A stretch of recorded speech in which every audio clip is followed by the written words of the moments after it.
O século XIX presenciou o crescimento de uma das mulheres mais fortes da história. Vulcana dedicou seu tempo não só para construir um corpo forte, mas também realizar atos de heroísmo, como salvar cavalos de incêndio e crianças de afogamento. E num tempo de rigidez e moralismo, em que o normal era o excesso de roupas e o uso do espartilho, ela ganhou a vida demonstrando sua força para grandes plateias da Europa. Depois de uma bela carreira como atleta profissional, ela se aposenta aos 50 anos de idade, vindo a falecer 22 anos depois. Vulcana foi uma das primeiras a ter a ousadia de fazer o que antes era impossível de se imaginar. Miriam Kate Williams nasceu em 6 de maio de 1874, na pequena cidade de Abergavenny, Reino Unido. Kate, como gostava de ser chamada, era filha de um membro da Igreja Batista e, por incrível que pareça, seu pai encorajava a pequena Kate a realizar suas aventuras, como, por exemplo, subir em árvores. Nesse artigo, Vulcana nos explica melhor. Na minha infância, ela diz, eu era uma moleca comum e passava boa parte do meu tempo correndo ao ar livre sem restrições, subindo em árvores e fazendo muitas coisas que meninas não devem fazer. Quando comecei a treinar, comecei imediatamente com pesos pesados, nunca usando halteres leves. Esse incentivo foi importante, pois a cultura ainda estimulava que a população, principalmente as garotas, aparentassem fragilidade. Até então, a força física era símbolo de pobreza, significando para a alta sociedade que a pessoa precisava trabalhar para sobreviver. Mas esse modo de enxergar a realidade estava chegando ao fim, muito devido ao surgimento de doenças que acometiam em sua maioria pessoas com corpos fracos. O ideal de delicadeza corporal estava aos poucos se transformando, pois agora o pensamento estava mudando para se formos fortes e saudáveis, não pegaremos tantas doenças. Isso foi um presente para o espírito curioso da nossa jovem Kate, que chega à adolescência em total sintonia com os novos padrões sociais. Na época, ela começou a frequentar um ginásio feminino criado por William Hedley Roberts, que mais tarde se tornaria o seu marido e com o qual permaneceria até seus últimos dias. Embora os costumes estivessem mudando, estar todos os dias dentro de um ginásio ainda era uma tarefa complicada para qualquer mulher. Não se esperava muito o desempenho de um grupo que até então tinha sido educado apenas para o trabalho doméstico e a educação dos filhos. Sempre podemos sentir que nossas ações não têm muita importância, que não trarão o resultado que tanto queremos, principalmente quando estamos começando algo novo, como iniciar na academia ou no esporte. Talvez só precisemos fazer como Vulcana, se manter construindo um novo eu, aquele ideal que queremos nos tornar. Kate, que na época estava com 15 anos de idade, tinha como um dos principais objetivos de vida construir um corpo forte, e foi o que ela fez com bastante esforço. Além de ser dono do ginásio, William também fazia parte da Sociedade dos Atletas, grupo que se apresentava em festas e concorria em competições, no esporte chamado atletismo de força. Nesses eventos, os homens tentavam mover os pesos mais altos que podiam, e o vencedor era aquele que passava mais tempo sustentando objetos como pedras, geladeiras e vagões de trem. É claro que Kate se interessou por competir nesse esporte. No ano de 1890, ela aceitou participar com um grupo de uma dessas apresentações, na cidade de Pontypool, após o integrante ter adoecido. Com apenas 15 anos de idade, seu sucesso foi incrível.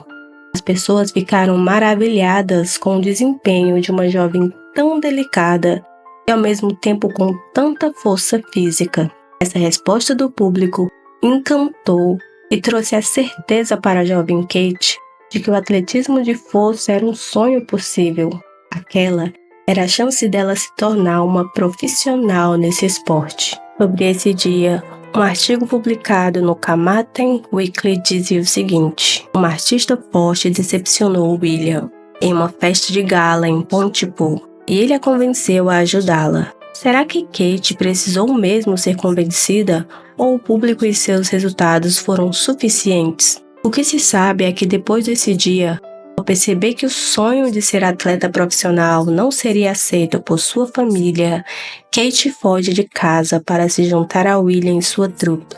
Estavam de partida para Londres. Como Vulcana deve ter se sentido ao sair da segurança de seu lar para viajar o mundo e trabalhar com o que mais amava. Nesta fase, não sabemos se ela está com William como parceira de vida, mas sabemos que ela está com ele como parceira de palco, porque em 26 de novembro de 1892, ela tem possivelmente sua primeira aparição profissional no palco de Londres como Vulcana. Eles foram anunciados como Atlas e Vulcana. Decidiu-se ser conhecido como um ato de irmãos e irmã, talvez para neutralizar a fofoca, quem sabe. Jane Hunt, bisneta de Kate. Jane se referia aos boatos de que William teria abandonado sua esposa e filhos para viver um romance com Kate, mas os documentos da época indicam que eles visitavam anualmente a ex-esposa de William e que ele contribuía financeiramente com as despesas e que a relação dos três era amigável. Vale lembrar que no século XIX, separações eram algo que poderia acabar com a reputação de qualquer pessoa. Dentro do grupo, William era o principal responsável por cuidar de todo o marketing e logo percebeu que criar uma marca memorável seria muito importante. Foi quando teve a ideia de utilizar pseudônimos com referência a deuses. William se tornaria Atlas, o deus da força, enquanto Kate passou a ser chamada Vulcana, em alusão a Vulcano, o deus do fogo. Então, o nome do grupo também mudou. O que antes era a Sociedade dos Atletas, agora passaria a se apresentar como Atlas e Vulcana, grupo de atletas. E essa foi uma mudança genial, porque todos os salões da Europa queriam ter Vulcana. Era algo que lotava as salas de música e teatros. As pessoas se aglomeravam para testemunhar o tamanho de sua força física. Pouca gente sabe disso, mas Vulcana não era apenas levantadora de pesos.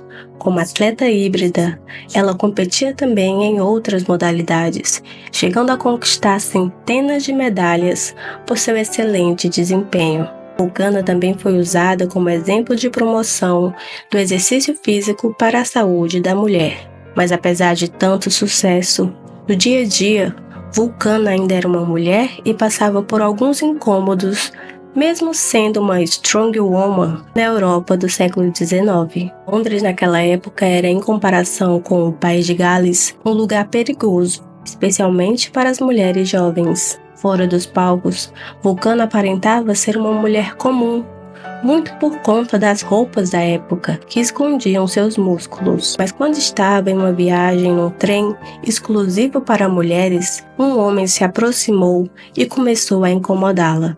Ela conta que esse sujeito entrou e começou a se tornar desagradável. Eu apontei para ele que era lady apenas e com considerável insolência ele me perguntou se eu era americana e se eu tinha comprado o trem. Eu disse a ele que não, mas que havia pago um assento no compartimento e que se ele fosse um cavalheiro, sairia. Ele disse que não faria nada disso. Ele acrescentou que eu poderia chamar o guarda ou qualquer pessoa que eu quisesse, mas nenhum deles poderia colocá-lo para fora. Então ele começou a fumar. Eu disse a ele que não precisava do guarda para colocar ele, pois eu mesma faria isso. Ele riu com um certo desdém. Ele era um tipo de sujeito musculoso e eu sei que não pareço forte em roupas comuns de rua. Mas ele não demorou muito para ficar desiludido. Pegando-o pelo pescoço do casaco e atrás das calças, eu o coloquei para fora antes que ele soubesse onde estava. O trem estava lentamente em movimento a essa altura, e o guarda, vendo a figura pulando através da porta, pensou que era uma tentativa de suicídio. O trem foi parado e uma busca foi feita, mas o homem havia se escondido longe de vista. Se você fosse uma mulher na Europa do século XIX, provavelmente teria receio de sair desacompanhada. Com o país em crise, além dos surtos de cólera e febre tifoide, era comum relatos de assaltos e furtos a pessoas indefesas. Vulcana quase foi vítima de alguns desavisados, que não contavam com seus excelentes reflexos e força incrível. Uma vez minha bolsa foi roubada em Londres. Eu estava olhando na vitrine de uma loja quando vi no vidro o reflexo dos movimentos de um homem atrás de mim, e isso despertou minhas suspeitas. Virando-me, peguei o homem com minha bolsa na mão. Agarrando-o pela mão, dei-lhe um torção que ele não esquecerá com pressa. E quando tirei a bolsa de sua mão, comentei que pensei que ele havia cometido um erro. Ele provavelmente também pensava assim, mas não esperou para explicar. Tive uma experiência um tanto semelhante em Birmingham. Um homem tirando meu relógio da cintura enquanto eu olhava pela vitrine de uma joalheria. Senti o movimento e me virei e disse obrigado, dando-lhe ao mesmo tempo um soco na mandíbula com o direito do ombro. Ele caiu como um pinheiro de Natal. Durante a pesquisa para o vídeo, encontrei outras realizações admiráveis de Vulcana, como um dia em que o teatro que se apresentava pegou fogo e sua principal preocupação foi salvar cavalos que estavam presos no local. Um ato de heroísmo e força nada comum até para os dias de hoje. Devido ao seu sucesso, Vulcana viajava bastante com o seu grupo, e muitas dessas viagens foram feitas de navio, o que nem sempre agradava a ela. A história da família é que na viagem Vulcana estava tão enjoada que quase morreu. Eles devem ter feito algumas paradas no caminho. Naquela época, os navios a vapor estavam em uso e é possível que viajassem pelo canal de Suez, o que reduziu a duração da viagem para cerca de 35 a 40 dias. Para alguém que sofria de terrível enjoo do mar, deve ter parecido uma eternidade viajar por cerca de 6 semanas. Atlas era um profundo admirador de Vulcana, e isso podemos confirmar em todos os escritos que ele se refere a ela. Mesmo os cartazes que serviriam para promover o grupo, ele fazia questão de mostrar Vulcana através de suas lentes. Isso revela para nós o quanto ele a amava. Nesse cartaz podemos ler: Vulcana, o maior atleta do mundo, a mulher mais bela, simétrica e fisicamente perfeita da Terra, e a única mulher conhecida de medidas absolutamente corretas, que é capaz de demonstrar aos tempos modernos as belas proporções da forma feminina divina, como retratada pelos antigos. O Music Hall se manteve ativo durante o intervalo entre as guerras, mas deixou de ser a principal forma de entretenimento popular na Grã-Bretanha. O avanço do cinema, a popularização do rádio e a redução do custo dos gramafones afetaram significativamente sua popularidade. Atlas e Vulcana decidiram se aposentar.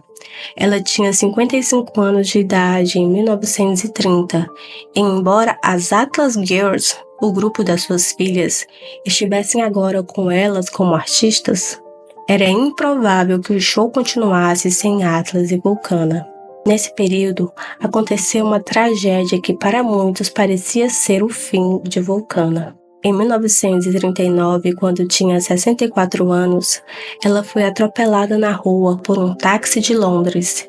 Enquanto ela estava deitada na estrada, ela ouviu alguém dizer: "Ela se foi." Incapaz de se mover ou falar, ela foi levada para o necrotério e colocada em uma laje. Por algum tempo ela ficou lá, provavelmente entrando e saindo da consciência, mas com muita percepção do que estava acontecendo. Depois do que deve ter parecido uma eternidade, um atendente do necrotério notou que uma lágrima escorria pelo lado do seu rosto e sabia que isso não aconteceria se ela estivesse realmente morta. O alarme foi disparado e ela foi transferida às pressas para o hospital. A família ficou chocada ao pensar no barbear que ela havia feito, mas ficou triste quando mais tarde se percebeu que ela tinha algum dano cerebral devido à falta de oxigênio. Depois desse acontecimento, o que se sabe é que William cuidou de Vulcana até o último instante, que ocorreu no dia 8 de agosto de 1946. Com o tempo, ela foi quase completamente esquecida, mas sua contribuição para os esportes de força feminino foi bastante relevante para a época e continua nos dias de hoje.